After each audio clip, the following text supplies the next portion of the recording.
Արմեդիա YouTube-յան ալիքում ամենագլխավոր լուրերն են, ես Հարություն Մինասյանն եմ, բարև ձեզ, կանխավ շնորհակալություն հայտնեմ սկզբում բոլոր նրանց, ովքեր որ մշտապես մեզ աջակցում են կամ պարզապես դիտում են ստանալով օրվա լրատվական չափաբաժինը, ամենակարևորը, անաչառ եւ մեկ աղբյուրից։ Սկսենք օրվա լուրերը, Գլենդելում այսպես կոչված բանկային հետապնդումն ավարտվել է խոշոր գումարի հափշտակմամբ։ Դեպքը տեղի ունեցել Լոս Վելեսի Wells Fargo բանկի մասնաճյուղի մոտ եւ տուժողը պատմել է, որ բանկից կանխիկացրել է $25,000 եւ դուրս եկել 2 ծրարով։ Նրա խոսքով հանցագործները գործել են կազմակերպված եւ նախապես պլանավորված սխեմայով։ Բանկից հեռանալուց քիչ անց նա նկատել է, որ մեքենայի անվադողը ծակվել է եւ կանգ է առել մոտակա բենզալեցակայանում, որպեսզի կարգի բերի։ Տեսախցիկների նկարահանված կադրերով երևում է, թե ինչպես է մի տղամարդ մոտենում նրան, փորձում շեղել ուշադրությունը, ասելով, թե նա գումար է գցել։ Մինչ նա զբաղված էր այդ իրավիճակով, երկրորդ հանցագործը մոտեցել է մեքենային եւ վերցրել ներսում դրված ծրարները։ Երկուսն էլ արագ հեռացել են դեպքի վայրից։ Տուժողը նշել է, որ ավելի ուշ պարզել է, որ անվադողը միտումնավոր էր վնասված եւ հավանաբար հենց հանցագործներն էին դա արել։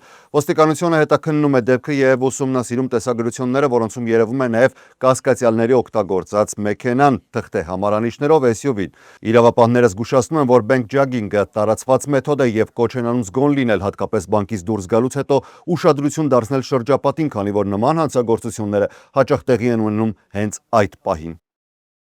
Լոս Անջելեսում գրեթե 10 ժամ տևած լարված դիմադրությունը ավարտվել է կասկածյալի ձերբակալմամբ եւ պատանդի ազատմամբ։ Դեպքը տեղի ունեցել 3, երբ Լոս Անջելեսի շրջանի շերիֆի վարչության աշխատակիցները փորձել են ձերբակալել կասկածյալին Իգլվուդի եւ Լենոքսի միջնամասում։ Ըստ իրավապահների կասկածյալը դիմադրել է, ապա փախուստի դիմել ու մեքենայով հարվածել այդպիսին շերիֆի աշխատակցին։ Մոտ 10 ժամ անց Բևերի Հիլզում ավտոմատ համարանիշների ճանաչման համակարգը հայտնաբերել է կասկածյալի մեքենան։ Ոստիկանության կանգնեցման փորձից հետո սկսվել է կարճ հետապնդում, որն ավարտվել է Սաութ Ռոբերտսոն բուլվարի եւ Բարտոն Վեյի խաչմերուկում։ Դրանից հետո կասկածյալը փակվել է մեքենայի մեջ սկսելով դիմադրությունը։ Դեպքի վայր է կանչվել հատուկ նշանակության շտորաբաժանումը ՍՎԱՏ-ը։ Մեքենայի ներսում պատանդ էր պահվում մի կին, որը ուշ երեկոյան կարողացել է անվնաս դուրս գալ։ Նրա կապը կասկածյալի հետ դեռևս պարզ չէ։ Կասկածյալը շարունակել է փակված մնալ եւս մոտ 2 ժամ, սակայն կեսգիշերից հետո 0:20-ի սահմաններում ոստիկանությանը հաջողվել է նրան ձերբակալել։ Իրավապահները հայտնել են, որ ձերբակալվածը Օսվալդո Դել Ռիոն է։ Նա կալանավորվել է $1 միլիոն գրավի սահմանմամբ սպանության փորձի մեղադրանքով։ Դեպքի հանգամանքները դեռևս քննության փուլում են։ Իրանի թեմաներով Հորմուզի նեղուցում իրավիճակը կրկին սրվում է, վերածվելով բաց ռազմական էսկալացիայի տարածքում արձանագրվել են մի շարք հարձակումներ առևտրային նավերի նկատմամբ։ ԱՄՆ ռազմական աղբյուրների համաձայն Իրանը կիրառել է տարբեր միջոցներ, ներառյալ անօդաչու թռչող սարքեր, հրթիռներ եւ փոքր մոտորանավակներ, փորձելով թիրախավորել նավագնացությունը նեղուցում։ Ի պատասխան ԱՄՆ-ի ռազմածովային ուժերը սկսել են ակտիվ պաշտպանական գործողություններ, ուղեկցելով առևտրային նավերը եւ ապահովելով դրանց անվտանգ անցումը։ ԱՄՆ կենտրոնական հրամանատարության տվյալներով վերջին դեպքերի արդյունքում խորտակվել են իրանական առնվազն 6 փոքր նավակներ, որոնք ըստ ամերիկյան կողմի փորձել են մոտենալ պաշտպանվող նավերին։ Բացի այդ, ամերիկյան ուժերը հայտարարել են, որ նեղուցում ստեղծվել է ականազերծված անվտանգ ուղի, ինչը թույլ է տալիս առևտրային նավերին շարունակել շարժը նվազագույն ռիսկերով։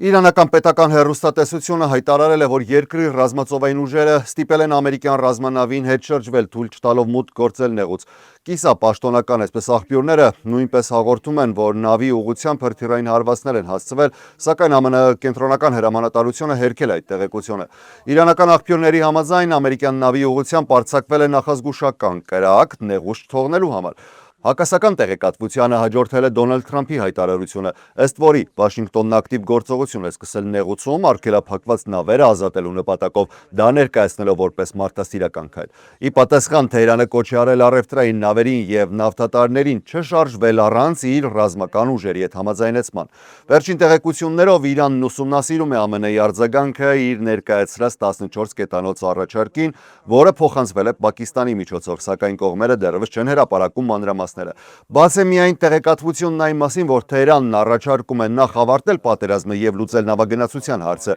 իսկ միջուկային ծրագրի շուրջ բանակցությունները տեղափոխել ավելի ուշ փուլ։ Սակայն Թրամփը արդեն ակնարկել է, որ նման տարբերակը դժվար թե ընդունվի, պնդելով, որ Իրանը դեռ չի վճարել բավարար գին։ Միաժամանակ Միացյալ Նահանգները փորձում է ձևավորել միջազգային կոալիցիա ապահովելու նեղուցով անցնող առևտրային նավերի անվտանգությունը։ Պաշտոնական Վաշինգտոնը կոչ է անում գործընկեր երկրներին միանալ այս նախաձեռնությանը, ներկայացնելով այն որպես համատեղ պատասխան գլոբալ մարտահրավերներին։ Այս համատեքստում նախագահ Դոնալդ Թրամփը բացահայտ դիմել է Հարավային Կորեային, առաջարկելով միանալ նավագնացության պաշտպանության գործողություններին Հորմուզի նեղուցում։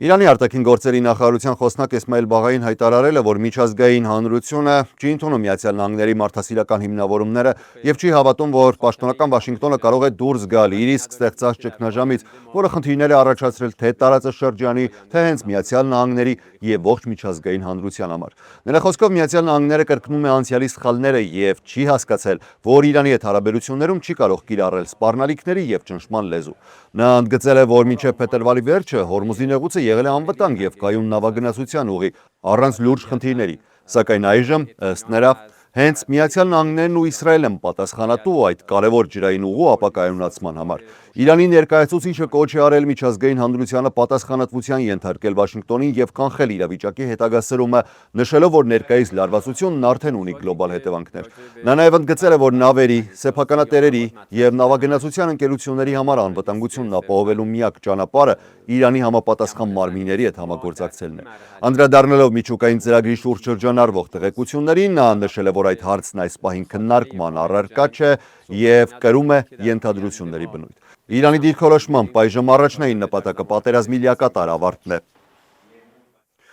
Միացյալ Նահանգների ռազմածովային ուժերի կողմից Արաբական ծովում իրականացված գործողության արդյունքում իրանական դրոշով նավի 22 անդամից կազմված անձնակազմը տեղափոխվել է Պակիստան։ Խոսքը վերաբերում է Տուսկա բեռնատար նավին, որը կանգնեցվել էր Միացյալ Նահանգների ծովային գործողության ընթացքում։ Պակիստանի արտաքին գործերի նախարարությունը հայտնել է, որ անձնակազմի տարհանումն իրականացվել է որպես վստահության ամրապնդման միջոց Միացյալ Նահանգների միջնորդությամբ։ Նշվում է, որ նավի անձնակազմը ժամանակավորապես է տեղափոխվել Պակիստան, որտեղից հետագայում կարտահանձնվի Իրանի իշխանություններին։ Պակիստանում նաև աշխատանքներ են տարվում նավի տեխնիկական վիճակը գնահատելու եւ անհրաժեշտ վերանորոգումից հետո այն Իրանին վերադարձնելու ուղղությամբ։ Ավելի վաղ հրապարակված տեսանյութով երևում է, թե ինչպես են Միացյալ Նահանգների ռազմածովային ուժերը զգուշացնում նավին առաջ շարժվել, եթե հրահանգները չկատարեն, կլինի ուժի կիրառում։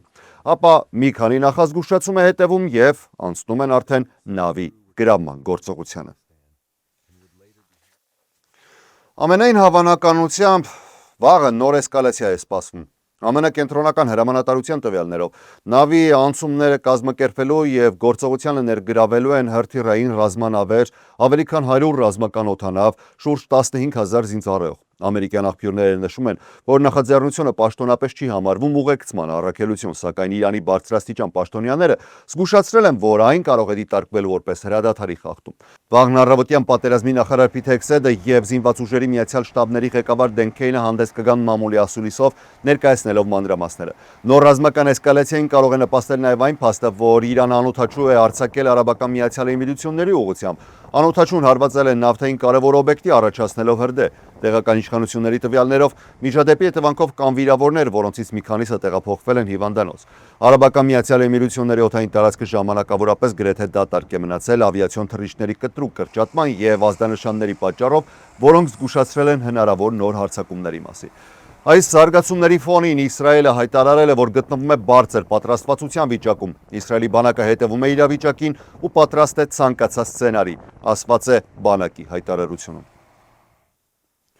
Միացյալ Նահանգների պաշտպանության նախարարությունը հայտարարել է, որ նախատեսում է Գերմանիայից դուրս բերել շուրջ 5000 զինծառայող եվրոպական ռազմական ներկայության վերանայման շրջանակում։ Պատերազմի նախարար Փիթ Հեքսեթի հրամանով իրականացվող այս գործընթացը նախատեսում է ավարտին հասցնել առաջիկա 6-ից 12 ամիսների ընթացքում։ Որոշումը ընդունվել է հաշվի առնելով տարածաշրջանում առկա պայմանները եւ Միացյալ Նահանգների զինված ուժերի ներկայության նոր ռազմավարությունը Եվրոպայում։ Հիմնական ազդեցությունը կզգա Գերմանիայի Բավարիա նահանգի Վիլսեկ քաղաքում տեղակայված երկրորդ հեծելազորային գունդը մոտ 4500 զինծառայողով։ Այս ստորաբաժանումը երկար տարիներ հանդիսացել է Միացյալ Նահանգների բանակի կարևոր բաղադրիչը Եվրոպայում, մասնակցելով ՆԱՏՕ-ի զորավարժություններին եւ զսպման գործողություններին արևելյան ուղղությամբ։ Ծրագրի շրջանակում չեղարկվում է նաեւ Գերմանիայում նախատեսված հեռահար կրակի ստորաբաժանման տեղակայումը։ Ներկայումս Գերմանիայում տեղակայված է մոտ 35-ից 36 հազար ամերիկացի զինծառայող, դարձնելով այն Միացյալ Նահանգների ամենախոշոր ռազմական ներկայությունը Եվրոպայում։ ՆԱՏՕ-ն հայտարարել է, որ ուսումնասիրում է իրավիճակը եւ համագործակցում ԱՄՆ-ի հետ գործընթացը գնահատելու համար,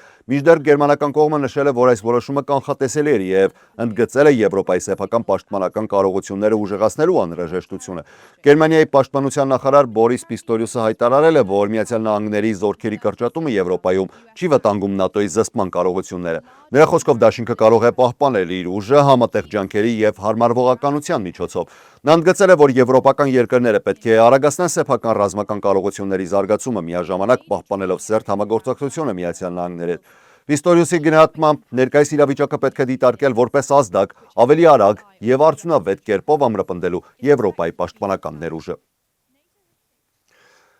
Լիբանանի հարցը կարող է ներառվել ԱՄՆ-Իրան բանակցությունների օրակարգում։ Իսրայելի բանակը վերահսկողություն է հաստատել Լիբանանի հարավի մի հատվածի նկատմամբ։ Տարածքից տեղահանվել են 100 հազարավոր բնակիչներ։ Հզբոլայի ներսում շրջանառվող նոր գնահատականների համաձայն խմբավորման մի քանի հազար մարտիկներ կարող են զոհված լինել, թեև կազմակերպությունը պաշտոնապես վիճարկում է այդ թվերը, նշելով, որ ամբողջական տվյալները դեռևս չկան։ Հզբոլայի падգամավոր Իբրահիմ Ալ-Մասավին հայտարարել է, որ հարցը թվերի մեջ չէ։ Նրա խոսքով իրենք առաջնահերթ են համարում արժանապատվությունն ու ինքնիշխանությունը եւ ժողովրդի պաշտպանությունը, ու նման իրավիճակներում չեն հաշվարկվում հնարավոր զոհերի թիվը։ Հզբոլայի մի շարք ներկայացուցիչներ կարծում են, որ Իրանի հետ համադրված գործողությունները կարող են ստիպել միջազգային դերակատարներին Լիբանանի հարցը ներառել ԱՄՆ-Իրան բանակցությունների օրակարգում։ Ապրիլին Լիբանանի կառավարությունը տասնամյակների ընթացքում առաջին անգամ ուղիղ բանակցություններ անցկացրեց Իսրայելի հետ, ինչը Հզբոլայի սրտով չէր։ Իրանը նույնպես պահանջում է, որ ցանկացած համաձայնություն տարածաշրջանային պատերազմի ավարտի վերաբերյալ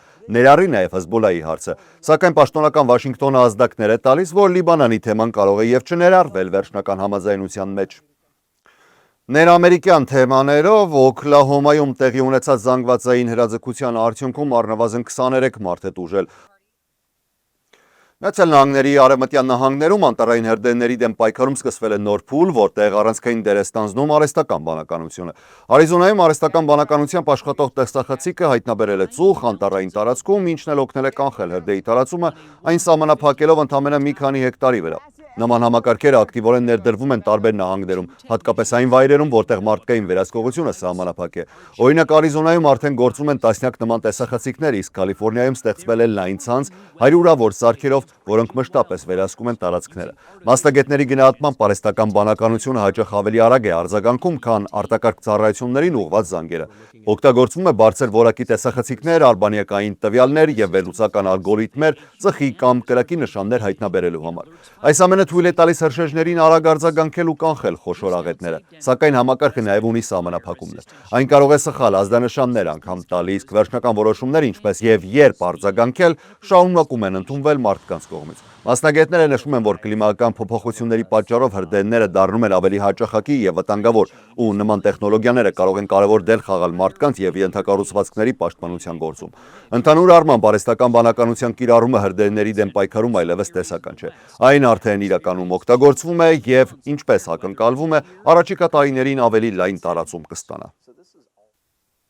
Այսքանն ենք առանձնացրել օրվա լրահոսից։ Ես Հարություն Մինասյանն եմ, շնորհակալ եմ ուշադրության համար։ Ամենակարևորը՝ առողջ եւ խաղաղ եղեք։ Ցտեսություն։